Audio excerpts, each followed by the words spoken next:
حضرت عائشہ رضی اللہ تعالیٰ عنہا سے روایت ہے، انہوں نے کہا نبی پاک صلی اللہ علیہ وآلہ وسلم سے پوچھا گیا کون سا عمل اللہ کے ہاں زیادہ پسندیدہ ہے؟ آپ صلی اللہ علیہ وسلم نے فرمایا جس میں ہمیشگی کی جائے خواہ وہ تھوڑا ہی ہو۔ نیز آپ نے فرمایا صلی اللہ علیہ وسلم نیک کام کرنے میں اتنی ہی تکلیف اٹھاؤ جتنی تم میں ہمت ہے۔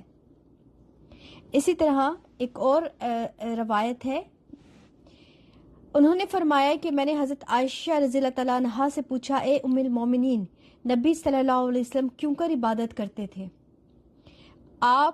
کیا آپ ایام میں سے بھی کوئی خاص دن مقرر کر رکھا تھا؟ انہوں نے فرمایا نہیں، بلکہ آپ کے عمل میں دوام ہوتا تھا۔ تم میں سے کون ہے جو ان اعمال کی طاقت رکھتا ہو جس کی نبی صلی اللہ علیہ وسلم طاقت رکھتے تھے؟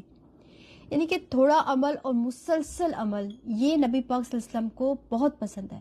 ایسا نہیں کہ آپ بہت بڑی عبادتیں، بہت لمبی ذکر اور بہت کچھ اسٹارٹ کر لیں اور پھر آپ کچھ بھی نہ کر سکیں۔